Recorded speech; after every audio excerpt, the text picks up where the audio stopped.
Well, hello and welcome to this week's of Photographic Life, a special episode in which I have an informal conversation with a friend of mine, I suppose, Craig Atkinson at Cafe Royal Books. And I have to be completely honest here, Craig and I have known each other, I think, about 11 or 12 years.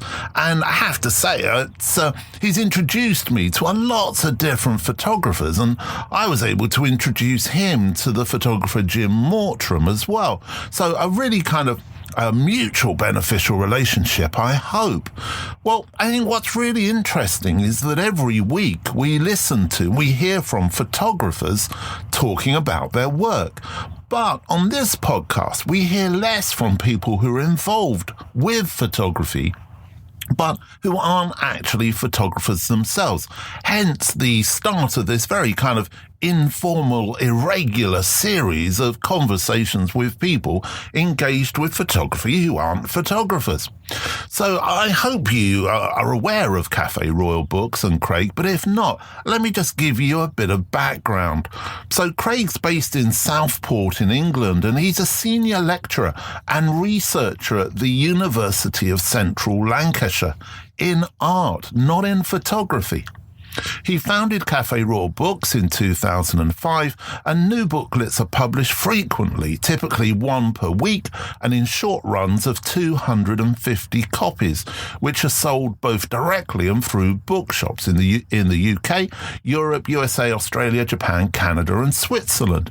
The booklets have a consistent print quality, paper and layout, laid out to a grid system of usually 36 pages in length, slightly under A5 size and predominantly black and white, and perhaps most importantly, affordable. The booklets predominantly document social, historical and cultural change, including themes of youth, leisure, music, protest, race, religion, industry, identity, architecture and fashion, using both previously unpublished work and photographs from archives. It's published work by over 100 photographers, including John Benton Harris, John Bulmer, John Claridge, John Deacon, Ken Grant, David Hearn, Chris Kellop, Daniel Meadows, Tish Murtha, Jim Mortram, as I said, Martin Parr, Simon Roberts, Homer Sykes, Ed Templeton, Arthur Tress, Janine Vidal, and even myself.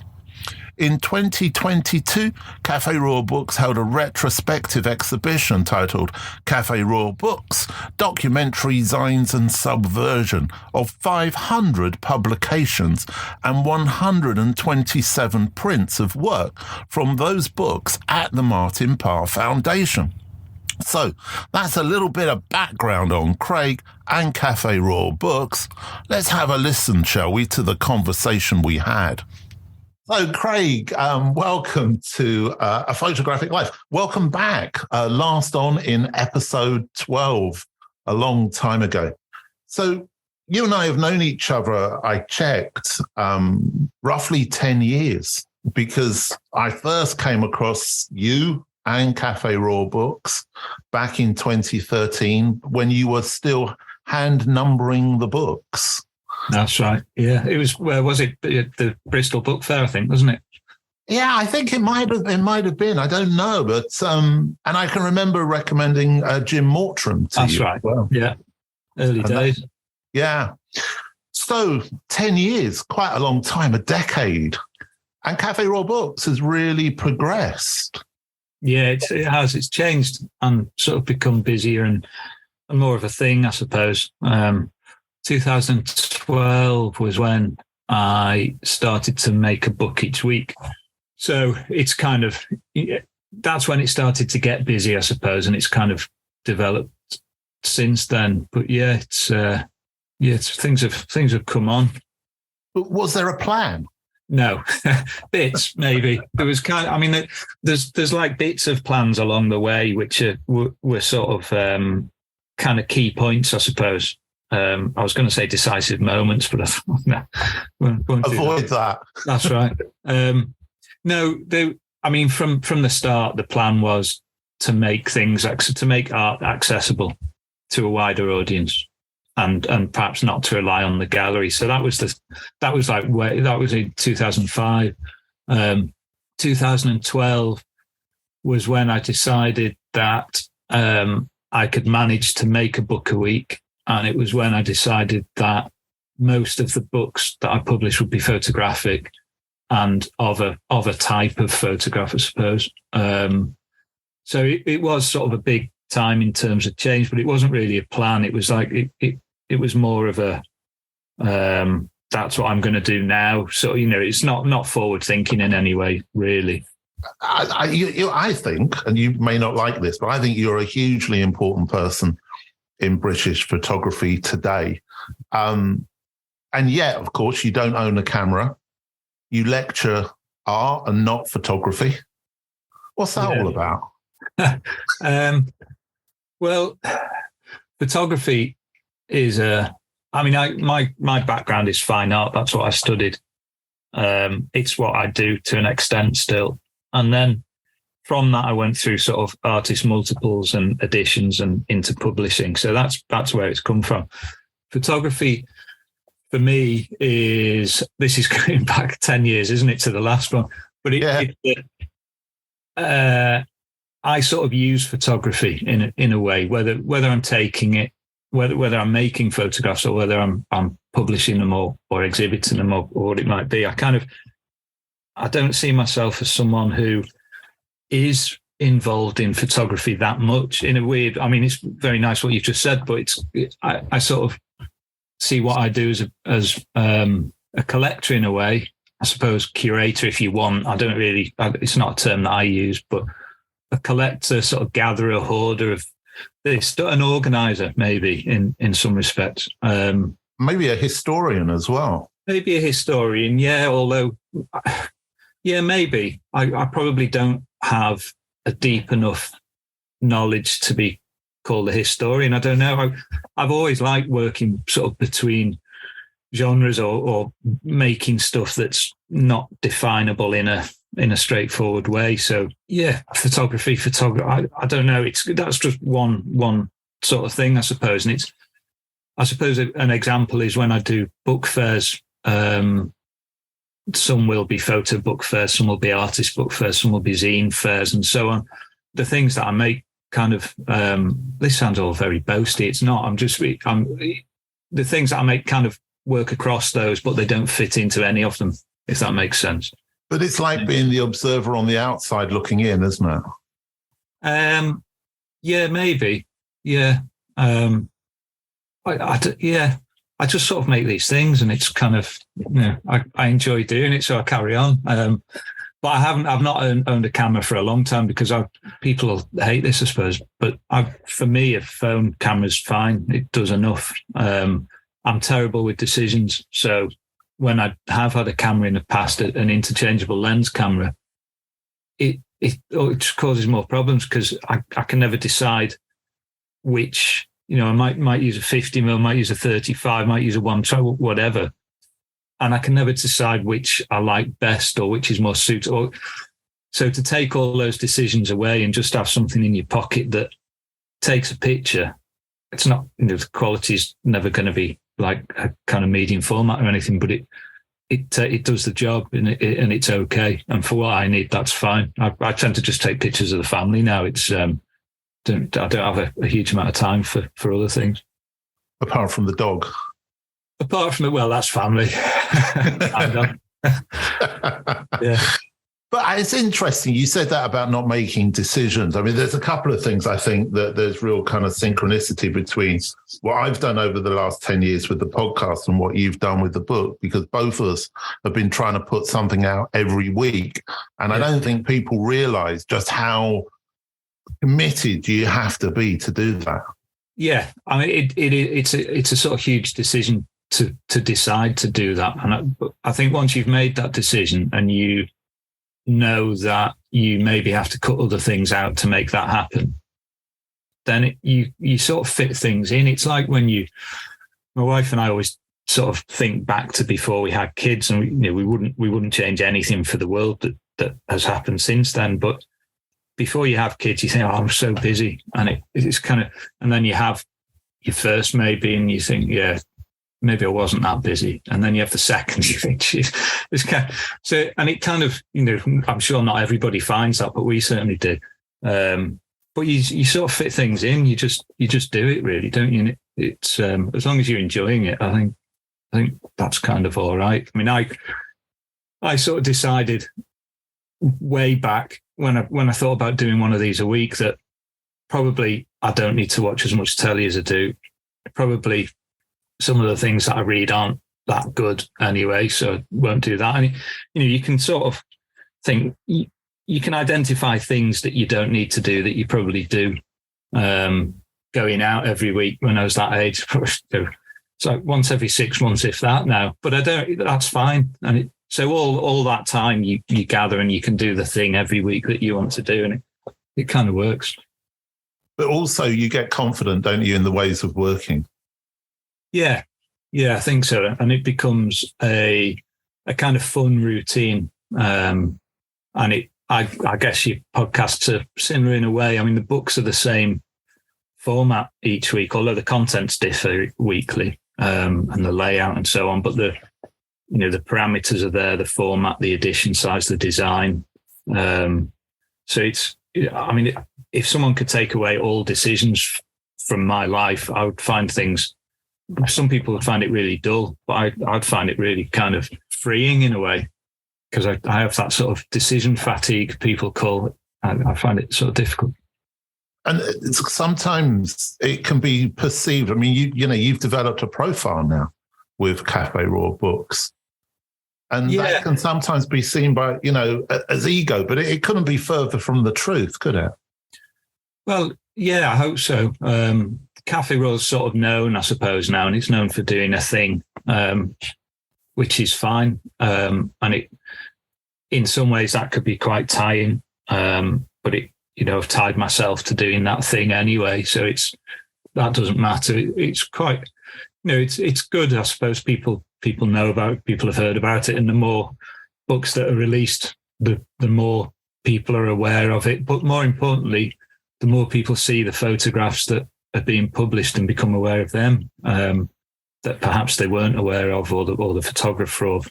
And that's the aim, really, to get this stuff seen. I get excited with, bringing photographers onto the podcast particularly when it's someone who I think, wow, this person's really interesting, but, not very well known. Well, what gets you excited now finding, that many books and that many photographers?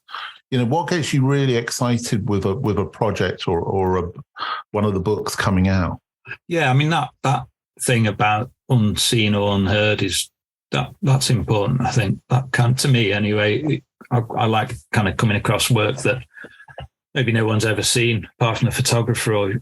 That's one thing. That's sort of me. That boosts me, I suppose. But then, work that is by a photographer that everybody knows, that hasn't been seen for a long time as well. It kind of works both ways. And then when things like we were talking earlier, an article in The Guardian last week that then opens that up to so many thousands more people. And then people start to chat online about the pictures. Oh, that's my mum in that picture, and we've never seen, somebody said the other week that I can't remember which book it was now, but there was a picture of a man and a woman, and they were partners early on in their kind of partnership, I suppose, and they got married, had kids. One of them died. The family didn't have many pictures of this couple, and since they died, they kind of, there was a feeling of, we should have had more pictures, and they'd never seen this one. So I put them in touch with the photographer, and they've ended up with a print of it. So things like that are really nice, and things where communities come out. I've done a few books on Hull, some on Glasgow recently, and the communities, and some places where there's like a really small, but they're very tight community, and they'll come out on Facebook and start chatting through these images, and there'll be people who haven't spoken in decades, and they suddenly hear, do you remember that time we did this, or do you remember when that happened? And all these sort of funny anecdotes or sad or whatever they are. But that's a really nice thing. I kind of really enjoy that when, or I suppose when the photographs via the books create this sort of chat between people who who haven't been chatting for many years for whatever reason. But it's like that democratization of photography. We were talking about art before we started recording in the green room before. And, the difficulties in teaching art and that kind of bringing visual language to people, which isn't, perhaps it isn't appreciated as much as it should be. I always think it's kind of strange that we've got a situation of a government who are not funding the arts. And yet the moment we go through COVID, the one television program that seems to have brought most people together is Grace and Perry's Art Club. Yeah. Which I kept sort of saying to my wife and daughter, this is what art school used to be like. You're encouraged to fail. So in a sense, you're not publishing for the photographic community, are you? Not solely, no. I mean, I'm aware that they're kind of interested in the books, and that's great. And I'm aware that I'm sort of, I suppose, by default part of that because I'm kind of collecting this stuff together. But and that's fine. And there's photo book collectors and artist book collectors and so on. But yeah, I mean, I like when people buy the books either for nostalgia or for personal interest, or film directors buy the books and then they'll get in touch and say, there's a picture that directly influenced this scene of this film, or costume designers get in touch for the same reasons. There's quite a lot of costume and fashion people who buy the books as sort of reference libraries, I suppose, because they could, what did punk in the 70s look like, or what did the mod revival look like, and they'll get a few books and they'll flick through, and it might be a start point or whatever. But yeah, that kind of means a lot as well. So yeah, there's a wide variety, really, I think, in the audience. What do you think about the amount of photo books that are coming out at the moment? Are you getting to see them? Are you aware of them? Probably not as much as maybe I should be. I don't know whether I should be or not. But no, probably not, because I don't buy books, which is a weird thing, but there's a reason. Hey, hang on, Craig. You're a publisher that doesn't buy books on photography and don't own a camera. Yeah, I mean, the house, the office is so full of books that I don't need any, and I get sent quite a lot of books, which is brilliant as well. But the reason is in 2010, I always collected loads of books, never parted with them. And from when I was a baby, presents when you're a baby, and I had all of them, all through education, everything. We had a flood the year 2010 when the massive snow and then a very fast thaw between Christmas and New Year. A pipe burst, and the only reason I realised the pipe burst, it was in an outbuilding. The windows were steamed up, and I thought we'd been broken into. So I went in, opened the door, and water just gushed out. And the books were all on IKEA bookcases, and they had swollen so much that they'd popped the sides off the bookcase. So it was like a self-supporting thing of just solid, very kind of niche paper mache. So that was like a tragedy, and got rid of. I managed to save a few things, but not many. That was like a freeing thing in a way as well, because once you start collecting something, you kind of become a collector and you just keep on going, and the chase of getting something can be more satisfying in a way than actually getting it. So it stopped me doing that, which was good, but obviously bad as well. So that's why I don't buy books. That's a really long-winded answer to the question. It's a really good one, because I had exactly the same situation where I had, on 3 separate occasions, my book collections got up to over 4,000. Wow. And I've had to sell it. Yeah. Because it gets too big. And then finally I realized that we were buying houses and looking for a room for the books. Yeah. And I just thought, this is ridiculous. And I had a big auction, and they all went into auction. Wow. And went. And now I feel the same as you. It's kind of freeing. But I've also heard of photographers who've lost all their archives. Of course, famously, Horst P. Horst lost his entire archive, which was in a basement. I can't remember if it was a fire or a flood, but his entire life's work disappeared. Yeah. And, you've got to be able to take that on the chin, haven't you? Yeah. Obviously, it's upsetting. And I think with an entire life's work, that's quite different, I guess, than things that you've bought and collected over time. I sort of have trouble with, owning objects and things. I don't particularly like it. But yeah, life's work, I mean, that's kind of really terrible. That's torture, isn't it? Because all that stuff that you've spent time making and maybe passed down through the family, and that's you. That's you. That's you. It sort of embodies you, doesn't it? It does, but it's also that physical archive, isn't it? It's the reality. Obviously, now you might say, I've got it on a cloud storage. I've got it stored in other places as a digital file. But, that's what you're dealing with. You're dealing with these photographers' archives and life's work. And I know, very often they're not very well kept. No. I mean, I think it was Charlie Phillips who lost a lot of work. And there was a series of Hendrix pictures that are gone, and there must be so much important work that's somewhere, but or has been destroyed somewhere and lost, or has been destroyed.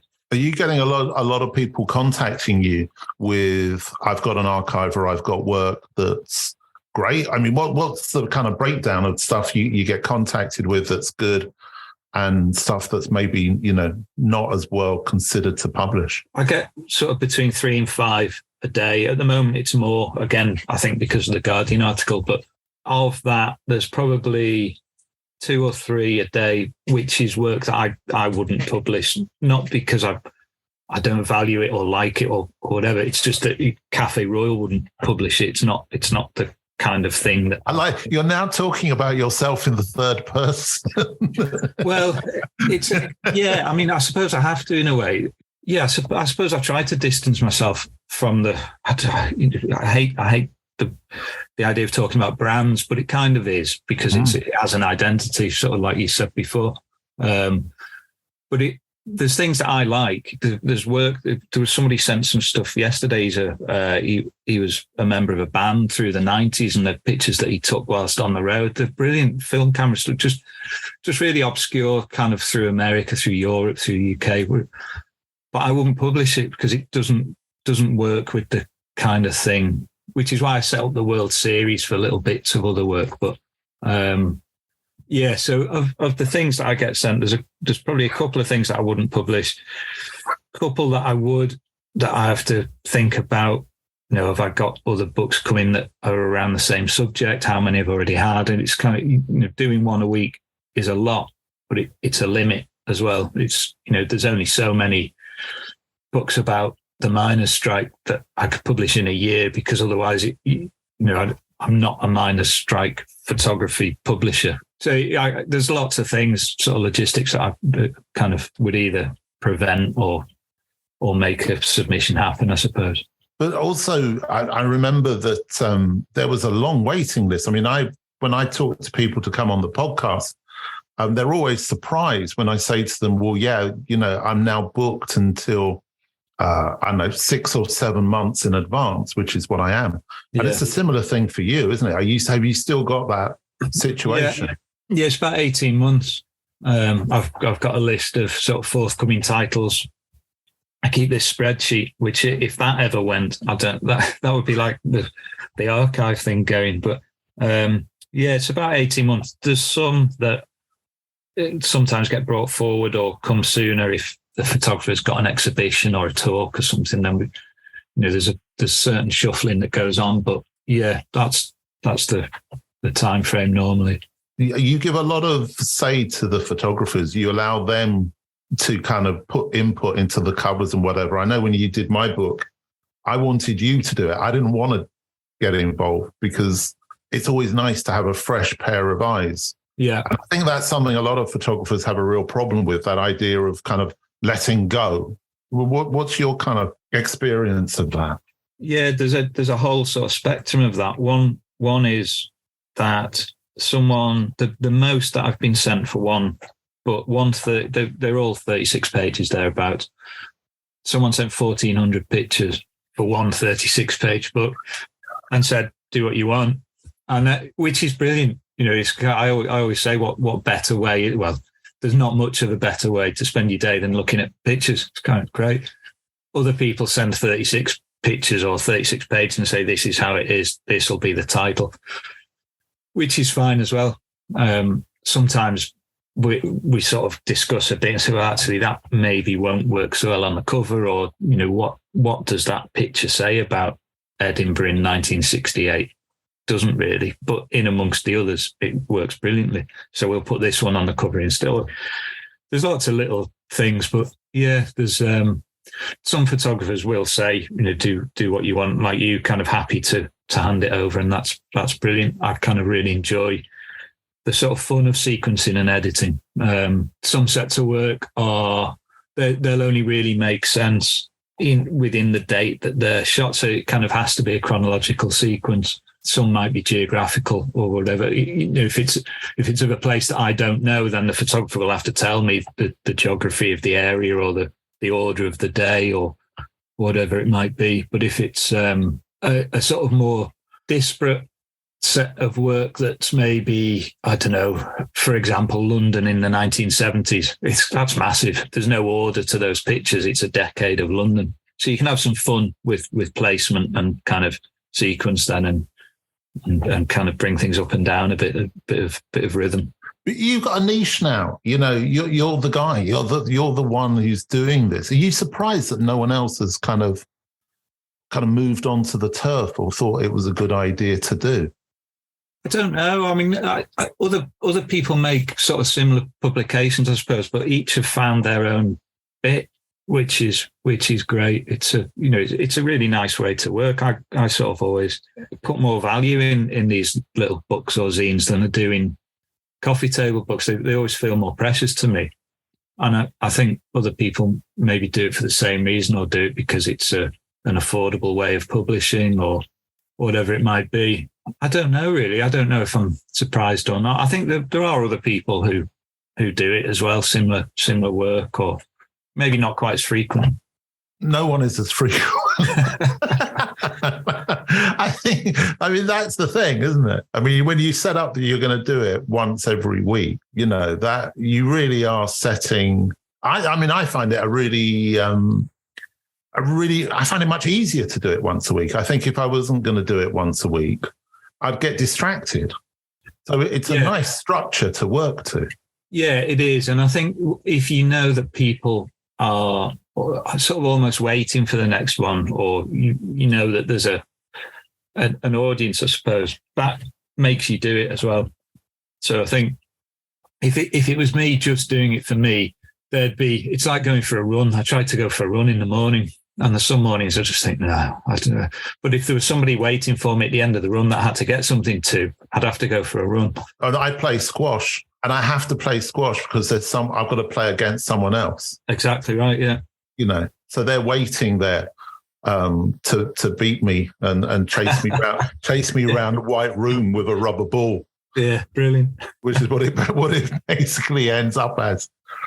So with Cafe Royal, you know, you've developed the profile, you've done everything you've done, and you're now starting to be kind of awarded, kind of being given recognition for it all.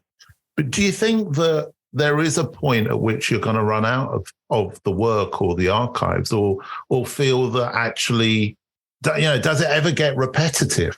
Oh, that's a good question. I don't know. It's not got repetitive yet.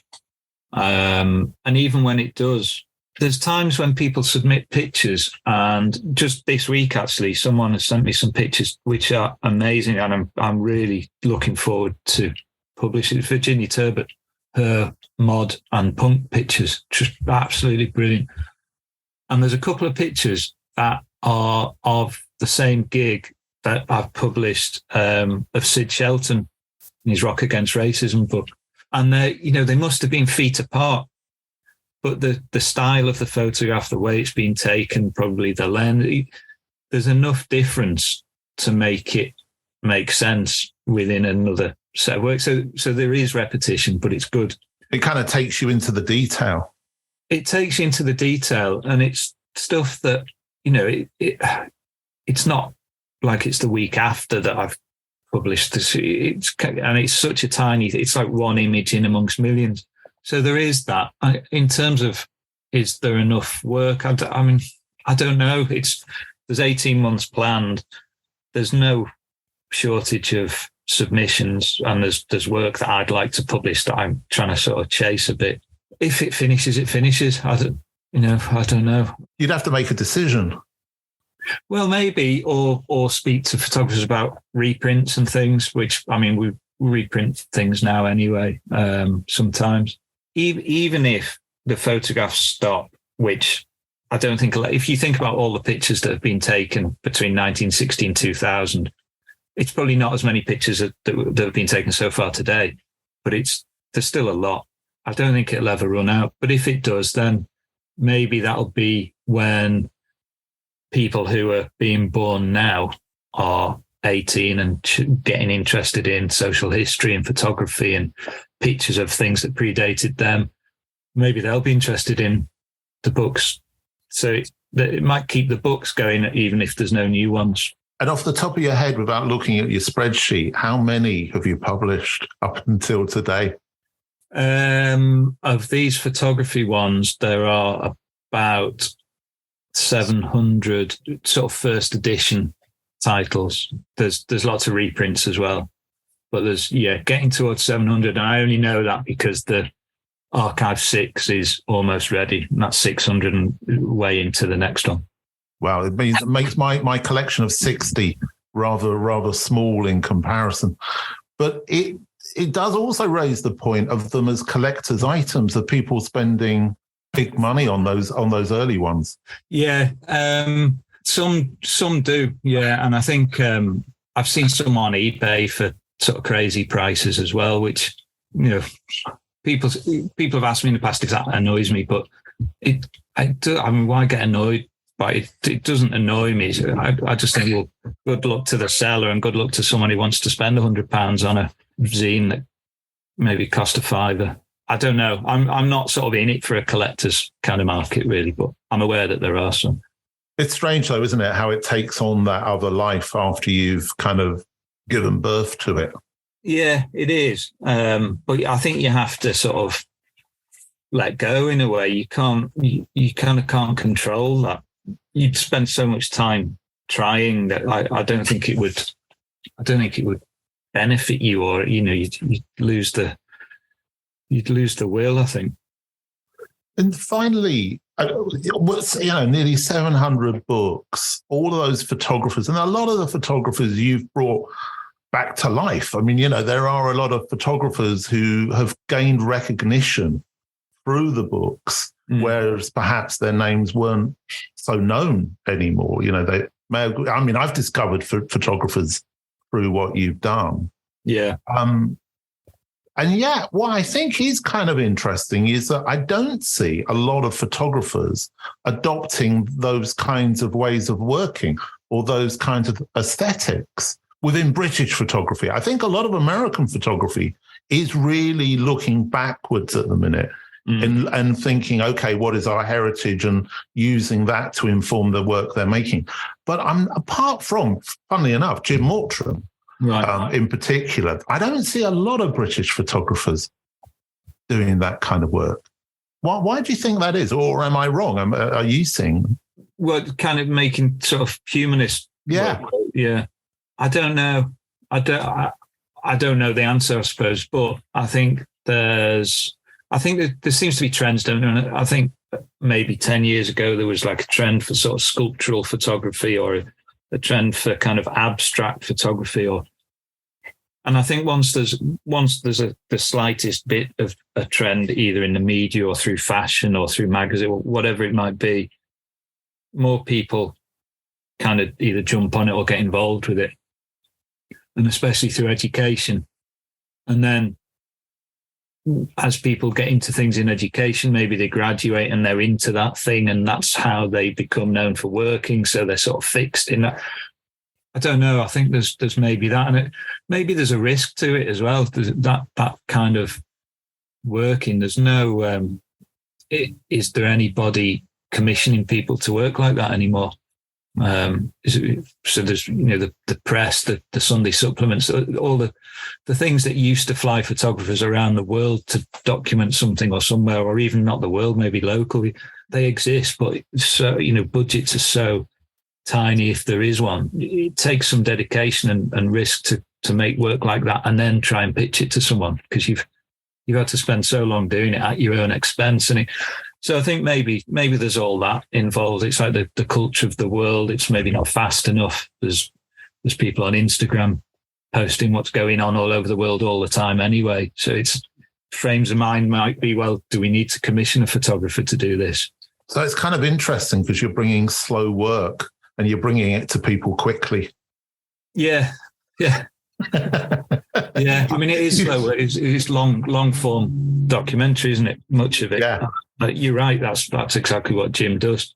There's Document Scotland. There's other people who are very active as well. And I think that it's a shame that the way things are set up don't sort of cater for that type of photography quite as well as maybe they used to.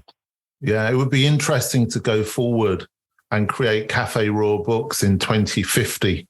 Yeah. Looking at the first 30 years of this century.